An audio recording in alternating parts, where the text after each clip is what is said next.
សេចក្តីជូនដំណឹងស្តីពីស្ថានភាពធាតុអាកាសប្រចាំថ្ងៃបើយោងតាមក្រសួងធនធានទឹកនៅតុនិយមដែលបានជូនដំណឹងនៅថ្ងៃទី29ខែកក្កដានេះបានឲ្យដឹងថាសម្ពាធទាបដែលកើតនៅលើមហាសមុទ្រប៉ាស៊ីហ្វិកខាងលិចបានវិវត្តទៅជាព្យុះទី13ឈ្មោះ Dolphin ហើយមានឥទ្ធិពលលើរបបខ្យល់មូសុងនិរតីដែលបក់លើឈូងសមុទ្របេងកាល់សមុទ្រអាន់ដាម៉ាន់សមុទ្រចិនខាងត្បូងអាងទន្លេមេគង្គសមុទ្រកម្ពុជានិងលើព្រះរាជាណាចក្រកម្ពុជា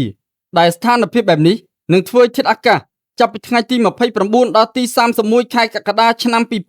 2026មានលក្ខណៈដូចតទៅតំបន់វាលទំនាប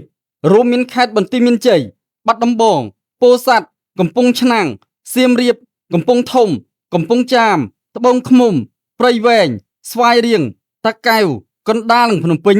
អាចមានភ្លៀងធ្លាក់លាយឡំជាមួយខ្យល់កន្ត្រាក់និងផ្គររន្ទះគ្របដណ្ដប់លើផ្ទៃដី 30% ហើយមានសីតុណ្ហភាពមធ្យមអបបរមា25អង្សាសេ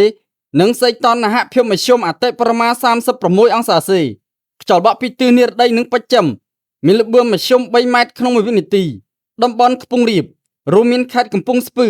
បៃលិនឧត្តរមានជ័យព្រះវិហារក្រចេះស្ទឹងត្រែងរតនគិរីមណ្ឌលគិរីជួរភ្នំដងរែកនិងតំបន់ជួរភ្នំក្រវាញអាចមានភ្លៀងធ្លាក់លាយឡំជាមួយខ្យល់កន្ត្រាក់និងផ្គររន្ទះគ្របដណ្ដប់លើផ្ទៃដី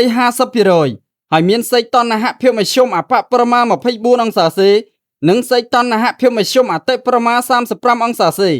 ខ្យល់បក់ពីទិសនិរតីនិងបស្ចិមមានល្បឿនមធ្យម4ម៉ែត្រក្នុង1វិនាទីតំបន់មាត់សមុទ្ររួមមានខេត្តកោះកុងព្រះសីហនុកំពតកែបនិងជួរភ្នំបូកគោអាចមានភ្លៀងធ្លាក់លាយឡំជាមួយខ្យល់កន្ត្រាក់និងផ្គររន្ទះគ្របដណ្ដប់លើផ្ទៃដី 60% ហើយមានសីតុណ្ហភាពមធ្យមអបបរមា25អង្សាសេ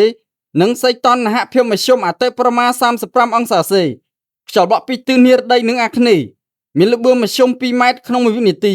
រលកសមុទ្រមានកម្ពស់មធ្យមអបបរមា0ម៉ែត្រ 50សង់ទីម៉ែត្រនិងកម្ពស់មធ្យមអតិបរមា1ម៉ែត្រ 75សង់ទីម៉ែត្រអាស្រ័យដូចបានជម្រាបជូនខាងលើ